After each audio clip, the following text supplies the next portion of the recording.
మాజీ రాష్ట్రపతి ప్రణబ్ ముఖర్జీకి కేంద్ర ప్రభుత్వం దేశ అత్యున్నత పురస్కారం భారతరత్న ప్రకటించింది.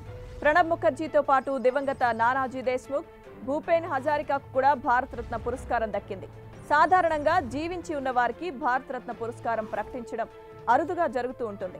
గతంలో పండిట్ రవిశంకర్, సచిన్ టెండూల్కర్, భీమ్సేన్ జోషి, లతా మంగేష్కర్ వంటి కొద్ది మందికే ఇలా ఈ అత్యున్నత పురస్కారం ప్రభుత్వం ప్రకటించింది.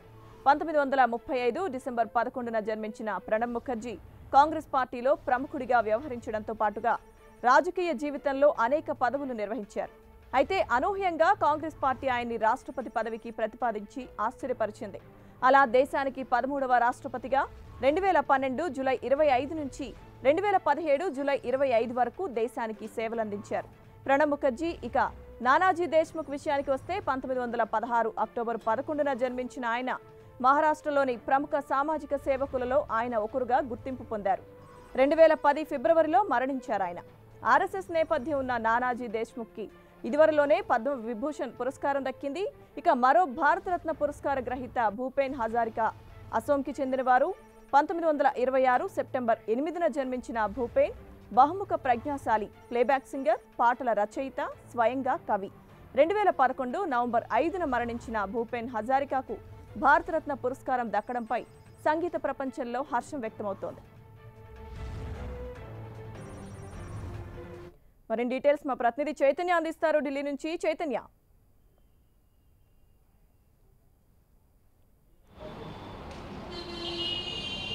లక్ష్మీదుర్గ, భారత ప్రభుత్వం ముగ్గురికి భారతరత్న అవార్డులతో కూడా వాళ్ళని సత్కరించనుంది. ప్రధానంగా కూడా మాజీ రాష్ట్రపతి 13వ రాష్ట్రపతిగా భారతదేశానికి సేవలు అందించిన ప్రణబ్ ముఖర్జీకి, అలాగే నానాజీ దేశ్ముఖ్కు, అలాగే భూపేన్ హజారికా ఈ ముగ్గురికి కూడా భారతరత్న అవార్డును కూడా ఈరోజు ప్రకటించడం జరిగింది.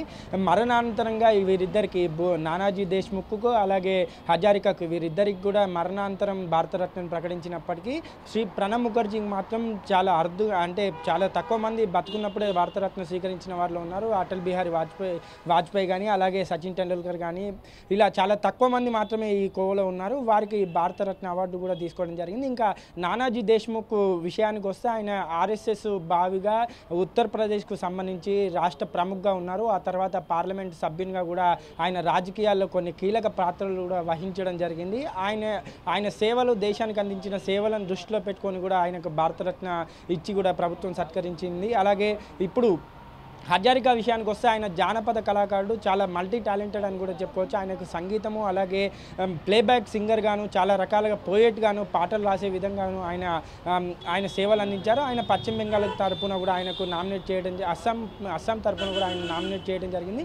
ప్రధానంగా కూడా ఈ మూడు ఏదైతే భారతరత్న అవార్డులను పరిశీలిస్తే మాత్రం కేవలం ఇందులో చాలా రాజకీయ వ్యూహంగా కూడా ఉన్నట్టుగా కూడా చెప్పుకోవచ్చు. ప్రధానంగా కూడా ఆర్ఎస్ఎస్ నేపథ్యం ఉన్న వ్యక్తులకు మాత్రమే ఏదైతే భారతరత్న అవార్డు ఇచ్చారని చెప్పేసి కూడా రాజకీయ విమర్శలు ఎదుర్కోకుండా కూడా ప్రభుత్వం సేఫ్ గేమ్ ఆడుకునే విధంగా, సేఫ్ గేమ్గా కూడా ఉండే విధంగా కూడా ప్రణబ్ ముఖర్జీకి కాంగ్రెస్ పార్టీకి చెందిన నేతగా, అలాగే మాజీ రాష్ట్రపతిగా కూడా ఆయనకు అవార్డు ఇచ్చినట్టుగా కూడా చెప్పుకోవడానికి, అలాగే ఈశాన్య భారతదేశానికి సంబంధించి ఈశాన్య రాష్ట్రాన్ని కూడా ఎక్కువ కూడా తక్కువ చేయకుండా ఉండే విధంగా మేము అందరినీ సమానంగానే చూస్తున్నామని చెప్పేసి కూడా చూపెట్టే విధంగా కూడా ముగ్గురికి అవార్డులు ఇవ్వడం జరిగింది. దీన్ని ప్రధానంగా కూడా రాజకీయ కోణంలో, అంటే ప్రణబ్ ముఖర్జీకి ఇంత ఆల్ ఆఫ్ సడన్గా కూడా రాష్ట్రపతి భారతరత్న అవార్డు ఇవ్వడము, ఆయన్ను ఒకవేళ అంటే ఆర్ఎస్ఎస్కు సంబంధించి ఆయన చాలా కార్యక్రమాల్లో కూడా ఈ మధ్య పాల్గొంటూ ఉన్నారు. ఈ నేపథ్యంలో ఆయనకు భారత రత్న అవార్డు ఇచ్చారా అనేది కూడా పూర్తిగా కూడా విమర్శలకు దారితీసే అంశం అయితే ఉందని కూడా చెప్పుకోవచ్చు. ఆర్ఎస్ఎస్కు సంబంధించిన వ్యక్తులకు మాత్రమే భారతరత్న ఇస్తారా అని చెప్పేసి కూడా విపక్షాలకు ఒక ఆయుధంగా కూడా చేసుకొని దీనికి విమర్శలు తీసుకునే అవకాశం కూడా ఉంది. ఏదేమైనప్పటికీ కూడా ముగ్గురికి ఈసారి భారతరత్న అవార్డులు రాష్ట్రపతి ప్రకటించడం జరిగింది. వీరు త్వరలోనే భారతరత్న అవార్డులు కూడా స్వీకరించబోతున్నారు. Right, thank you Chaitanya.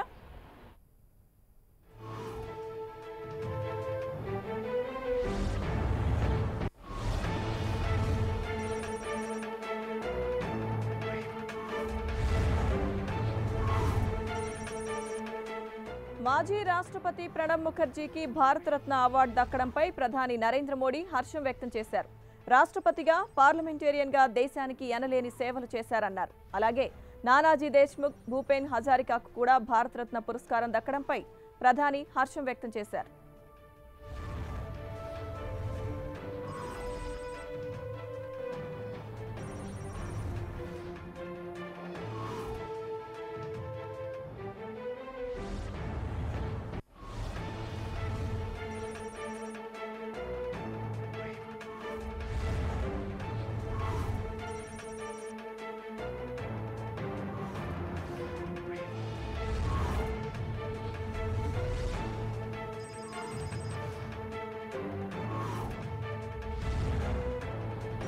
మాజీ రాష్ట్రపతి ప్రణబ్ ముఖర్జీకి కేంద్ర ప్రభుత్వం దేశ అత్యున్నత పురస్కారం భారతరత్న ప్రకటించింది.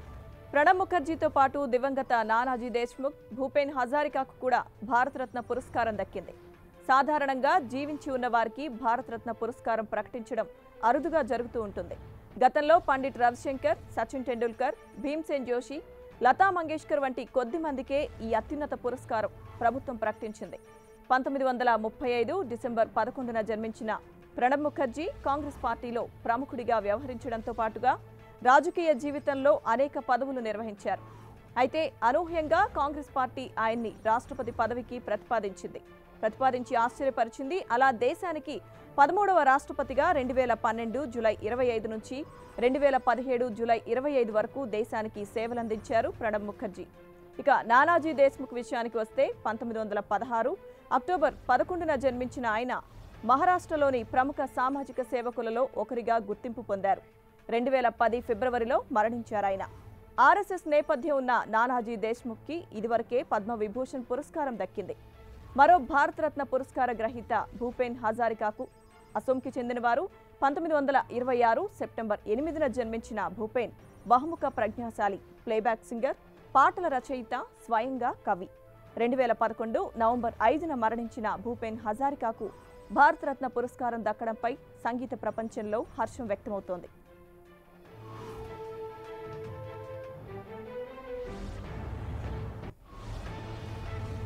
మాజీ రాష్ట్రపతి ప్రణబ్ ముఖర్జీకి భారతరత్న అవార్డు దక్కడంపై ప్రధాని నరేంద్ర మోడీ హర్షం వ్యక్తం చేశారు.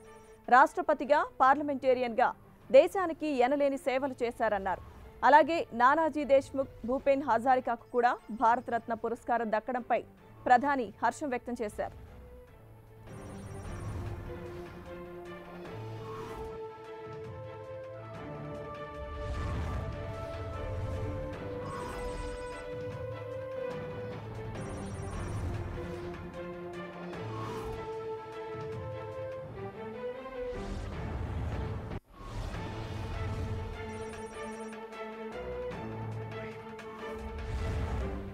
మాజీ రాష్ట్రపతి ప్రణబ్ ముఖర్జీకి భారతరత్న అవార్డు దక్కడంపై ప్రధాని నరేంద్ర మోడీ హర్షం వ్యక్తం చేశారు.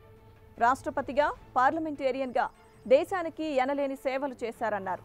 అలాగే నానాజీ దేశ్ముఖ్, భూపేన్ హజారికాకు కూడా భారతరత్న పురస్కారం దక్కడంపై ప్రధాని నరేంద్ర మోడీ హర్షం వ్యక్తం చేశారు.